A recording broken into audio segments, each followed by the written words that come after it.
ہے جاگنے کے لیے، رات ہے سونے کے لیے، لیکن اگر انسان رات بھی جاگے، بولیے رات بھی، تو اللہ رب العزت کی صفت کا رنگ اسے عطا ہوتا ہے، جاگنے والی، لا سنتم ولا نوم، بولیے لا سنتم ولا نوم، اللہ کو نہ نیند آتی ہے اور نہ اونگ آتی ہے، اللہ کو نہ نیند آتی ہے اور نہ اونگ آتی ہے، وہ نیند سے بھی پاک اور اونگ سے بھی پاک۔ اللہ رب العزت نے انسانی طبیعت کو ایسا بنایا ہے کہ جتنا چاہے انسان نیند کر لے، جتنا چاہے طبیعت کو ریلیکس کر لے۔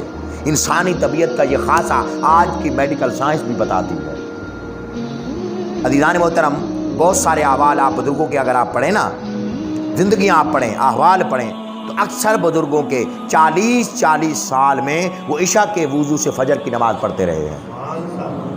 عشاء کے وضو سے آپ وضو آپ کریں اور آپ سو جائیں تو وضو رہتا ہے، ٹوٹ جاتا ہے۔ اس کا مطلب ہے کہ بزرگ سوتے نہیں تھے، بزرگ سوتے نہیں تھے۔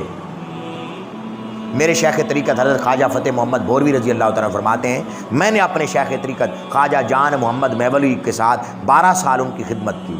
کتنی سال؟ 12 سال مجاہدہ کیا، ریاضت کی، طالب علم رہا، پڑھتا رہا، ان کے لوٹے بھرتا رہا، ان کی خدمت کرتا رہا۔ 12 سال میں نے رات کو ان کو سوتے نہیں دیکھا۔ میری بات سمجھ رہے ہیں آپ؟ 12 سال، اس کا مطلب اگر وہ نہیں سوئے تو یہ بھی نہیں سوئے۔